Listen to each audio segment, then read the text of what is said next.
Welcome back to Learning Matters. I'm your host, Doug Wooldridge, and today we have Kausta Spann on the podcast with us to talk about her company, Kausation Consulting, can be used for content development as well as management. Let's get to the interview. Well, thanks so much for joining us, Kausta. I'd like to start off with just you telling our audience a little bit about how you found yourself into the world of learning and development and how you came to founding Kausation Consulting. Sure. So I came into the world of learning and development. Actually, I'm from a family of educators. So my mother, she was an elementary school administrator. She started as a first grade teacher, worked her way up, became a principal. And my maternal grandfather also was an educator and also in elementary school education. So I had vowed that I was not going to be a teacher. But I guess it was in my genes because I stumbled into learning and development very, very early in my career. And I've been there ever since. So my whole career has been in learning and development. I just love learning new things every day. I love speaking with experts, the SMEs, the subject matter experts. I just love talking to people about their roles and their daily duties and using that information to help others learn and become better. So, well, that's what makes it fun, right? Yes. The beauty of corporate training and learning and development is that any day it could be a new project and it could be a new industry, it could be a new thought leader type of thing, it could be anything. So just the excitement is always there. When you decided to create your company, was there a gap that you were hoping to fill within the industry? And going to why I decided to create Kausation. With Kausation, I created Kausation during the pandemic. Virtual training was abound. A lot of e-learning was taking place. People were on Zoom calls all day trying to learn. And I felt it was a good time for me with my professional experience to kind of step into owning my own learning and development firm. And that's how Kausation came about. And I think for a lot of our listeners and a lot of folks out there, the pandemic was just a wild situation for everyone in the industry. Folks who had been doing a lot of face-to-face training immediately just transferred into that, okay, we have to do everything virtual, we got to do it now. So did that kind of shape the way that you jumped into this new deep end of owning this company? Definitely, it definitely did. Because everyone was jumping into virtual learning and training, being digital, it definitely shaped the way I approached it. Also, I realized I had to kind of learn new skills and tools myself just to be adept at that, with the digital learning component. And as you know, I'm sure you're familiar with corporate training, as far as learning and development goes, is very, very formalized. So those processes and procedures. And so the pandemic really shifted things as far as just as far as training goes and as far as quickly being able to develop that training just on the fly because we weren't anticipating the pandemic. And so it caused everyone to really pivot really quickly, and it showed the importance of what we do as instructional designers and learning and development professionals. Definitely. And you worked in higher ed for several years. What do you think is the main difference between higher education and corporate training? Definitely, Doug. I would say, kind of touched on it a little bit before. for me in higher education, it gave me the chance to really kind of step into that sandbox of facilitation in a different way. And professionally, when I'm doing instructional design work for corporations, I'm often behind the scenes. I might Sure. develop things and pass it off to somebody who's going to be responsible for the facilitation, or working with a facilitator to make an existing training more engaging. So it's different with higher ed. I mean, from soup to nuts, I was You're in the responsible for trenches. it all, right? But it was also very fun because it kind of gave me a chance to be really innovative. It take an idea that I thought might be interesting and see it through to execution, even if it was posing a question to my audience and seeing how, just how things pivoted. So one of the classes that I taught during the pandemic was an class that I created, and it was called College Communication for Introverts, which it was not Love it. supposed to be taught online. But I'm sure the 20 some odd students in my class were excited as introverts that if they were able to take it from, their rooms.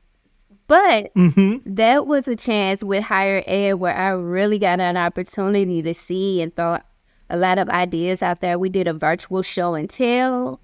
We talked about different ways to engage and meet people in college. And it just was a really, really great time. And it really invigorated my feelings around instructional design. And it showed, even with higher ed, how engaging just a little forethought could be, and how important it is to kind of try to close the space by really helping virtual spaces be very, very engaging. Because I was really worried with that class because, by nature, these students are introverts.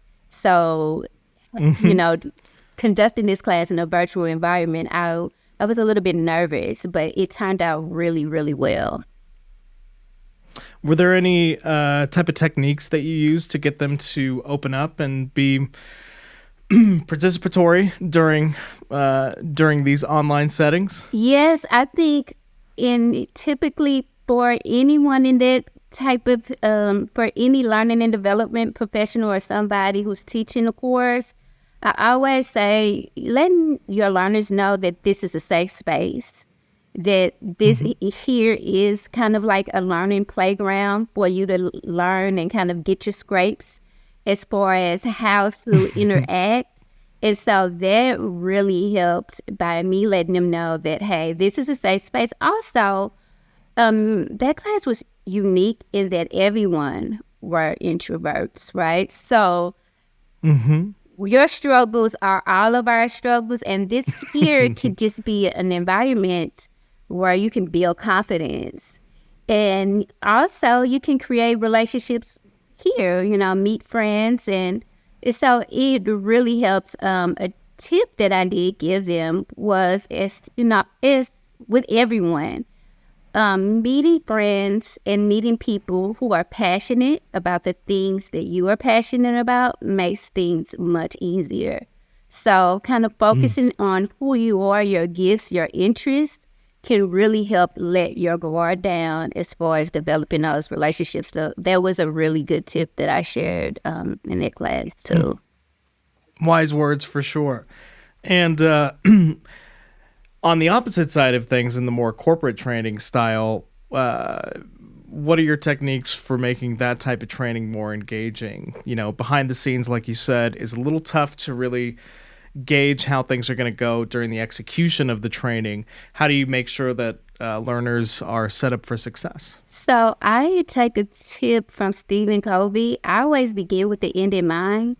I ask them, what would success look like? First of all, it helps kind of start at a positive place. It could help alleviate anxiety for the person who may feel like, a lot of the onus on if this training is successful or not is on them as a stakeholder. So talking to them about what would success look like, what is going well with the class, and then going into, areas of improvement. So I always start there, putting the stakeholder in a positive frame of mind, letting them know that we're going to work together on this, and then just really building trust in their relationship, because much of instructional design is about relationship building. It is about the stakeholders Definitely. and the subject matter experts trusting you with the information needed to develop a course or make a course better. So I really try to let my stakeholders, my subject matter experts, leadership, anyone I'm collaborating with know that I have a vested interest in the success of the course, and then just asking, questions so I could get up to speed and make sure I'm on the same page with them as far as learning goals are concerned. Definitely. I'd like to talk a little bit about content creation. So what type of content do folks generally ask you to help create, and how are you able to help them make a true plan of action for the creation and then the release of that content? So it has ran the gamut from videos to interactive computer-based training modules and e-learning modules. I've created instructor-led training as well. So it runs the gamut, and it depends on our audience, on exactly what I really enjoy, e-learning modules and doing things with that. As far as when it comes to corporate spaces, so a lot of, articulate and, so Storyline 360 and those tools, because I find that they offer a lot when it comes to blended learning opportunities. And you can really use those to make really engaging training. So I enjoy using those tools.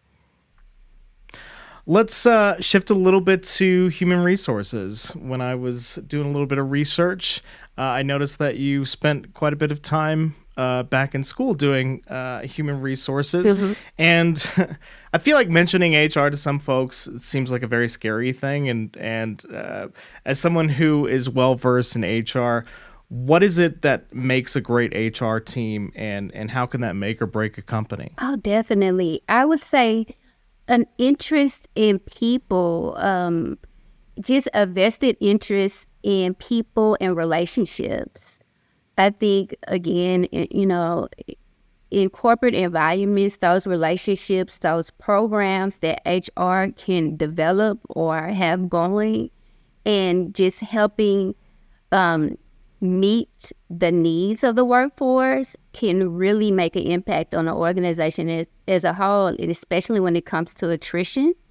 So, using your role basically to be a bridge, I feel like it's important when you're talking about HR and thinking about the programs and the different offerings that HR has.